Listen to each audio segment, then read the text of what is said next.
자, 수능특강 독서 253쪽 주제통합 8번 지문입니다. 가, 나 두 지문으로 이루어져 있고 우리 문제 한번 훑어보겠습니다.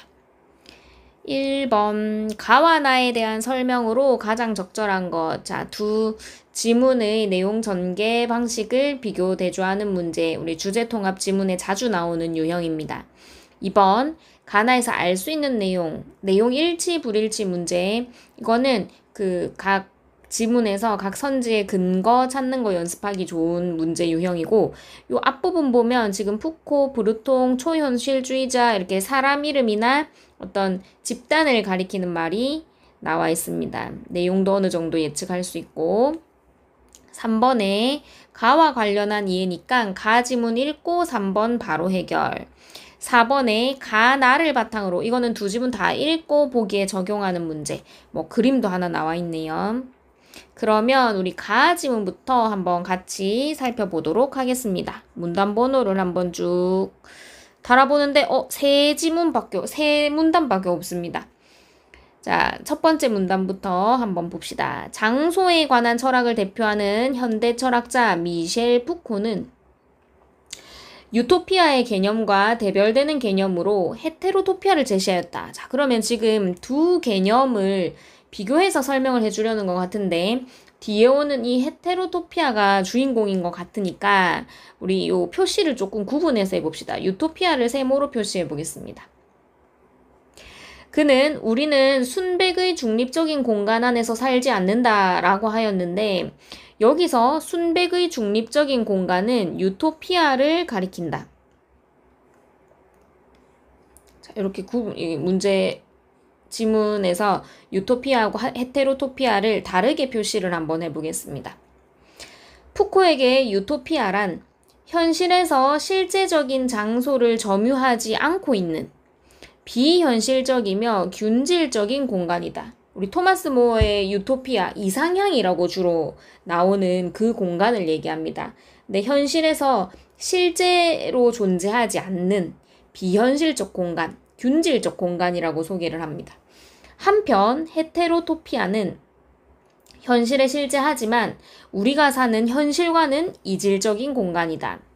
이러한 공간의 예로 푸코는 원시사회에서 신성시된 장소, 아이들이 다락방 가운데 자신만이 출입할 수 있도록 만들어 놓은 텐트 등을 들면서 현대사회에서는 누군가에게 정신병원, 감옥 등도 일탈을 위한 헤테로토피아가 될 수 있다고 하였다.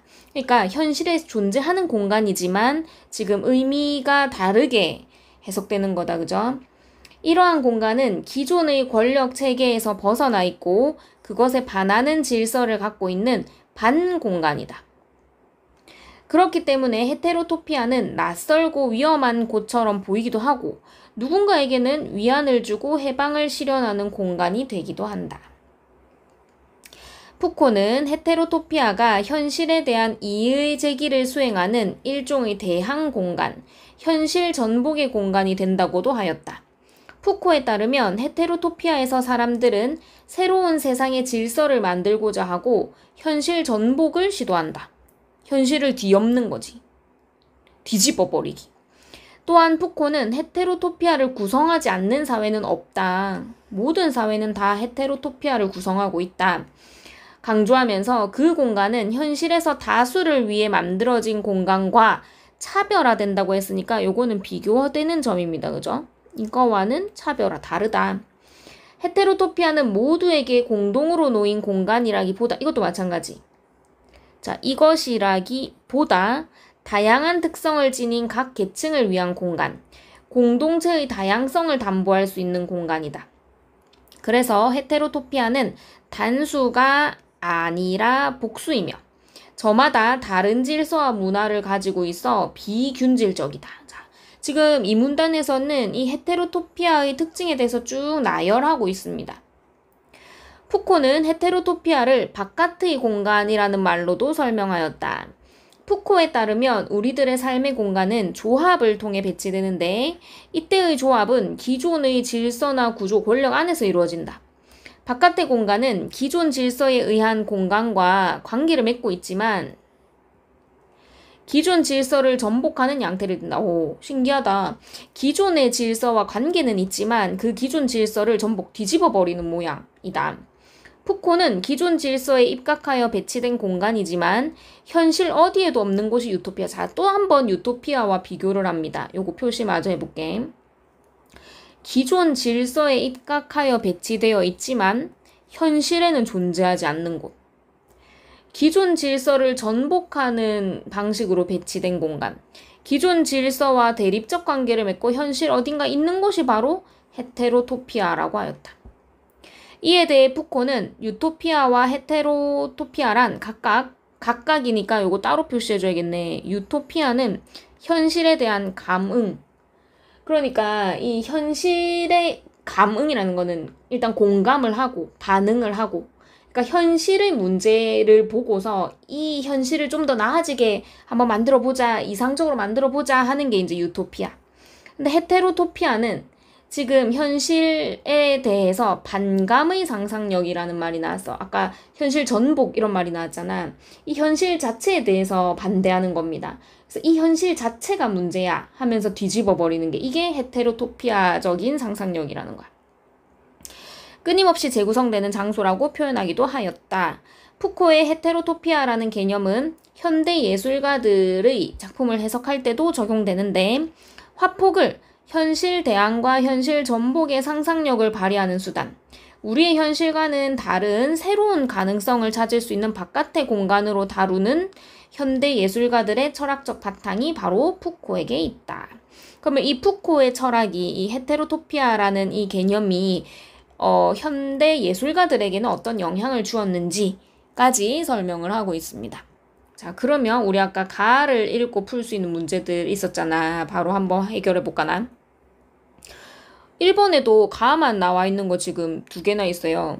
한번 볼까? 1번. 가는 특정 철학자가 제시한, 누구? 푸코 나왔잖아. 푸코가 제시한 개념을 어떤 개념에 대해서 얘기했더라? 헤테로토피아.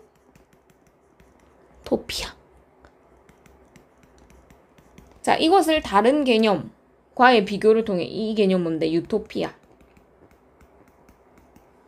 그럼 이거 맞는데? 1번이네. 적절한 것이니까. 2번도 한번 보자. 가는 특정 철학자 푸코의 관점을 바탕으로는 맞는데 현대사회의 문제점에 대한 극복 방법을 얘기하지는 않았다. 그 다음에 나는 아직 안 읽었고, 5번도 보면은 가는 상반된 입장을 가진 예술가들의 주장에서 보이는 공통점과 차이점, 이거 안 나왔다, 그죠? 가에 대한 설명 이미 틀렸습니다. 그러면 일단 답이 한번 걸러졌긴 한데 나중에 나보고 다시 한번 확인해 보겠습니다. 그 다음에 자, 요것도 지금 풀 수 있겠다. 2번에 1번부터 한번 볼까? 푸코는 다양성이 있는 사회에는 다채로운 모습의 유토피아가 실제한다고 보았다. 자, 우리 이거 내용에서 이미 확인했어. 이해한 친구들은 바로 이게 틀렸다는 걸 알 겁니다. 이거 유토피아는 실제하는 공간이 아니었어요. 우리 이거 적절한 거 찾는 거다, 그지? 그래도 요거 근거 한번 정확하게 찾아보자면, 우리 방금 읽었던 지문 중에서 여기 지금 유토피아 얘기하면서 유토피아는 현실에서 실제적인 장소를 점유하지 않고 있는, 실제로 존재하지 않는, 그러면 2-1번 이렇게 표시하면 되겠다. 그 다음에 2번도 보자. 푸코는 원시사회에서 신성시된 장소, 아까 나왔었는데 신성시된 장소는 현실과 완벽하게 동질적인 공간이었다고 설명했다? 아까 저 얘기가 어디 나왔냐 하면 여기 나오네. 원시사회에서 신성시된 장소 등을 이야기하면서 이런 공간이 현실과는 이질적인 공간이어서, 이질적인 공간의 예로 지금 든 게 원시사회에서 신성시된 장소였습니다. 그럼 이것도 2-2번 표시하면 되겠다, 그지? 그러면 우리 2번에서 1번, 2번은 지금 적절하지 않은 것이라고 확인이 됐고, 3번 이제 가와 관련된 이해니까 이거 전체 다 풀 수 있는데 이것도 한번 찾아볼까? 1번부터. 누군가의 헤테로토피아가 다른 누군가에게는 헤테로토피아가 되지 않을 수 있겠군. 자, 이거 어디서 근거를 찾을 수 있을까?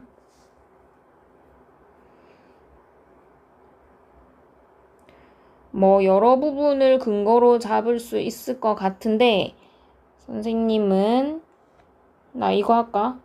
헤테로토피아는 누군가에게는 이렇게 보일 수도 있고 이렇게 보일 수도 있다. 자, 3-1번. 그 다음에 2번도 한번 찾아볼게. 다양한 질서와 문화를 인정하는 사회는 여러 헤테로토피아가 존재하여 비균질적이겠군. 요것은 어디 있어요? 우리 이 문단의 마지막 부분에 보면 이제 복수이며 비균질적이다 이런 설명이 나온다. 그지? 3-2번. 자, 3번. 학교라는 사회 안에서도 다수를 위해 만들어진 공간과 차별화되는 헤테로토피아가 존재하겠군. 자, 이거 어디서 추론할 수 있을까? 여기 다수를 위해 만들어진 공간과 차별화된다. 3-3번. 4번. 유토피아는 헤테로토피아와 달리 기존의 질서에 따라 배치된 공간과 무관하게 똑같은 내용으로 지금 두 개의 문제를 냈다. 그지? 실존하고 있겠군. 실존 안 한다고 아까 얘기했는데 여기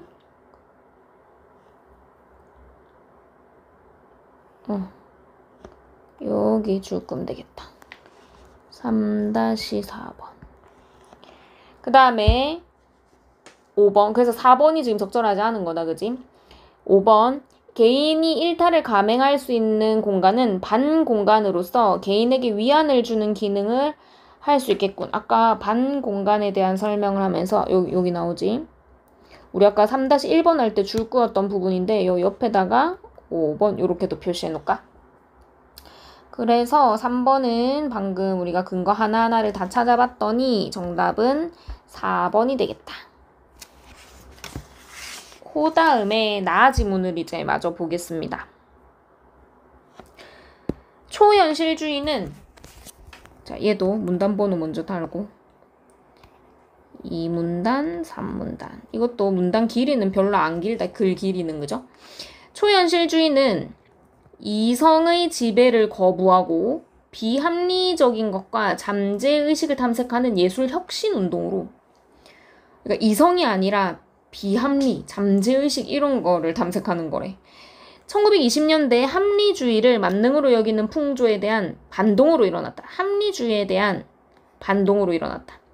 1924년에 출판된 초현실주의 선언에서 브르통은 이성, 논리성, 합리성, 체계성, 의식적 사고 등의 어떤 법칙이나 규율에도 구속되지 않는 완전한 정신적 자유를 주장했다.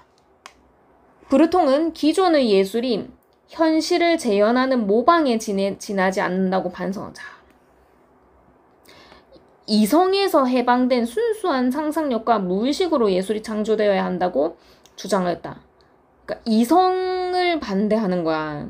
이성, 논리, 합리 이런 거 말고 그냥 진짜 순수 상상, 무의식, 잠재의식 이런 걸 해보자 하는 거야. 또한 그는 이성의 통제에 대한 상상력의 해방이 사회에서의 인간 해방을 실현하는 선결 조건이 된다고 보고 그러면 이 사람은 상상력을 굉장히 중시한 거지. 이걸로 인해서 인간이 해방될 수 있다 이렇게 봤대. 상상력이 예술의 창조를 위한 아이디어에 그치지 않고 사회에 엄청난 영향을 미칠 수 있는 혁명적 힘이라고 강조했다. 상상력을 강조한 사람입니다. 브르통으로 대표되는 초현실주의자들에게 있어 프로이트의 꿈의 해석은 필수 교재로 여겨졌는데 이 책에서 프로이트는 꿈에 대한 분석을 통해 인간 행동의 의식보다 무의식이 더 지배적인 역할을 한다는 것을 밝혀냈다. 초현실주의자들은 프로이트의 분석에 기대어 실제하는 현실을 초월하는 초현실적인 세계에 주목하면서 자, 초현실주의가 무슨 뜻인지 여기서 밝혀줬다. 그지? 현실 초월이야. 의식적인 사고, 그러니까 아까 이성, 뭐 이런 것들, 합리, 이런 것들을 피하고, 이런 것들 말고, 우연적으로 발생하는 효과를 추구하는 자동기술법을 개발하기도 하였다. 현실과 상상, 의식과 무의식, 자연과 초자연, 과거와 미래 등이 단절되지 않고 연관되어 있다는 믿음을 바탕으로 전혀 어울리지 않고 대립하는 요소들을 결합하기도 하였는데 이 새로운 좀 그 예술 기법이다, 그죠? 이러한 작업을 적극적으로 수행한 초현실주의 미술가가 르네 마그리트이다. 마그리트는 벨기에 출신의 화가로 1920년대 중반부터 파리에서 활동하였다. 마그리트는 정교한 리얼리즘을 활용하였기 때문에 초현실주의로 인정받지 못하고 있다가 그가 적극적으로 활용한 데페이즈망 기법이 파리 예술가들에게 호평을 받으면서 1930년경에 초현실주의자로 인정받게 되었다. 지금 우리가 초현실주의에 대한 설명을 하고 있기 때문에 지금 이 르네 마그리트 앞에 이제 뭐 사실주의자로서의 활동보다는 뒤에 요거 초현실주의자로 왜 인정받게 됐느냐 이거에 좀 주목해야 됩니다. 데페이즈망 기법이라는 거랑 같이 나오죠. 이때부터 마그리트의 초현실주의는 기존의 초현실주의와 구분되어 사실주의적 초현실주의라고 불렸대. 데페이즈망은 현실 세계의 사물을 완전히 낯선 곳에 두어 비현실적이고 비합리적으로 보이게 하는 것. 지금 정의를 정리해놨다, 그죠? 마그리트는 사물을 전혀 예기치 않은 공간에 배치하기도 하고 평범한 사물을 극대화하여 불안함과 기묘함을 불러일으키기도 한다. 이 구체적인 방법에 대한 거. 하늘에 떠있는 바위, 방안을 가득 채운 거대한 장미꽃 등이 그것이다. 마그리트는 초현실주의적 사고는 상상된 것이지만 초현실주의의 현실은 세상의 현실과 같은 종류의 것이다.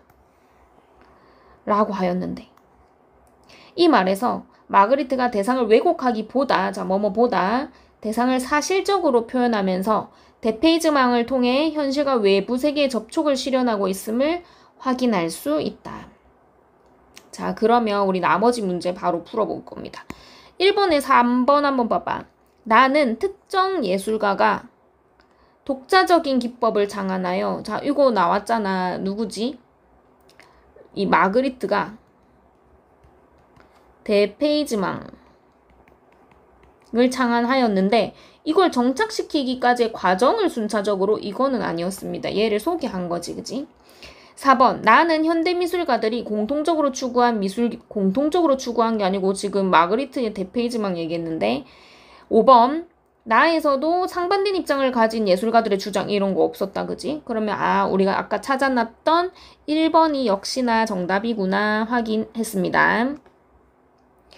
2번에서도 한번 보자. 브르통 이야기 나오는 거.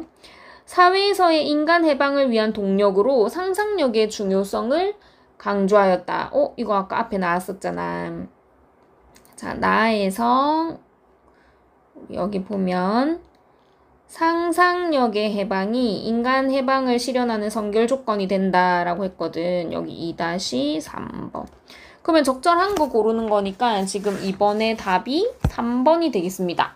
자, 나머지도 한번 찾아볼게. 브르통은 마그리트의 리얼리즘을 통해 초현실주의적 브르통이 뭐 이렇게 한다고 한 얘기가 없었어요. 그 다음에 5번 초현실주의자들의 자동기술법은 프로이트가 꿈에 대한 분석 이론을 창안하는데 자, 순서가 지금 바뀌었어. 이봐봐. 초현실주의자들에게 있어 꿈의 해석은 필수 교재였잖아. 그러면 방향이 어떻게 돼? 이 프로이트의 꿈의 해석이 여기에 영향을 주는 거지. 그러면 잘못된 선지 설명이다. 그래서 답은 이번에 3번이군요. 이것도 확인됐습니다. 자, 그 다음에 3번은 나와는 관련 없으니까 이제 4번 문제를 같이 보자. 르네 마그리트, 우리 아까 데페이즈망, 뭐 사실주의적 초현실주의 뭐 이거 설명하면서 나왔던 사람이다, 그지? 피레네의 성이라는 작품에는 해변 위 허공에 마치 UFO처럼 떠있는 육중한 바위의 모습이 그려져 있다. 이 바위는 하늘을 가득 채울 정도로 크고 이 바위 정상에는 요새 모양의 성이 솟아있고 이 작품의 제목은 실현될 수 없는 꿈을 뜻하는 프랑스의 관용적 표현인 허공 위의 성곽이라는 말을 풍자한 것으로 알려져 있으며 제1차 세계대전 후 전쟁으로 인한 절망 속에서 탈출구를 찾으려는 바람과 의지를 담은 작품으로 평가된다. 작품의 특징과 의미와 그 안에 담겨 있는 내용까지, 의미까지 다 설명을 해놨습니다. 적절하지 않는 것을 찾는 건데, 자, 문제는 이제 가나를 바탕으로 해야 된다는 거야. 우리 머리가 아니고. 1번, 바위를 허공에 배치한 것에서 기존 질서를 전복하는 배치를 발견할 수 있군. 자, 우리 가 지문에 보면 여기 헤테로토피아를 설명하면서 3문단에 기존 질서를 전복하는 양태를 띈다. 우리 허공에 바위가 떠 있는 거는 우리 기존의 상식, 기존의 질서와는 너무 다른 모습이잖아. 그럼 여기서 확인할 수 있겠다. 그지? 이거 뭐 힌트 삼을 수 있는 거 4-1 이렇게 적어 놓을까? 그래서 우리 4번에 이거는 맞는 말. 2번도 보자. 중력의 법칙을 거스르는 모습이 나타난다는 점에서 이성이나 합리에 구애받지 않는 초현실주의의 특징을 파악할 수 있군. 자, 이것도 마찬가지. 초현실주의의 특징. 자, 첫 부분에 설명하면서 이성, 논리, 합리 등의 어떤 법칙이나 규율에도 구속되지 않는 완전한 정신적 자유. 그러니까 여기서는 중력의 법칙도 지금 거스르고 있는 모습이다. 그지? 4-2번. 자, 그 다음에 3번. 우리의 상식을 넘어선 크기로 바위를 크게 그린 것에서 아까 그 하늘을 가득 채울 정도로 크다고 했거든. 그러면 현실 세계의 사물을 극대화하는 데페이즈망 기법. 여기에 이런 설명이 나와 있습니다.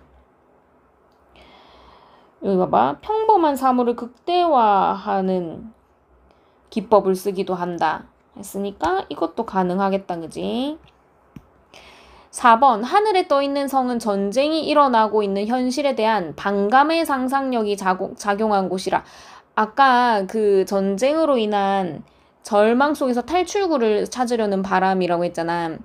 근데 여기서 이 현실 자체에 대한 반감의 상상력에 의해서 재구성하는 장소의 의미가 헤테로토피아였어. 그지? 4-4 가능. 5번. 허공 위의 성곽이라는 관용적 표현을 미적으로 표현한 것에서 예술을 예술가의 전유물이 아닌 공동체의 현실인식을 담보로 할 수 있는, 이런 말이 나온 적이 없는데, 이런 말이 나온 적이 없습니다. 뭐 비슷한 말로 공동체의 다양성을 담보할 수 있는 공간이라고 하면서 이 헤테로토피아 설명한 거는 있지만, 지금 5번은 전혀 관계없는 설명을 하고 있습니다. 여기 보면 이거 아니다. 그죠? 그래서 답이 5번입니다.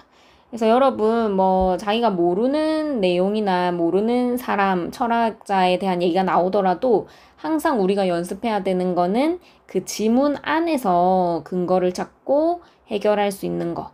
그거를 늘 기억하고 이제 겁먹지 말고 긴장하지 말고 그냥 천천히 글 속에서 답을 찾으면 됩니다. 여러분 오늘도 수고했습니다. 여기까지 하겠습니다.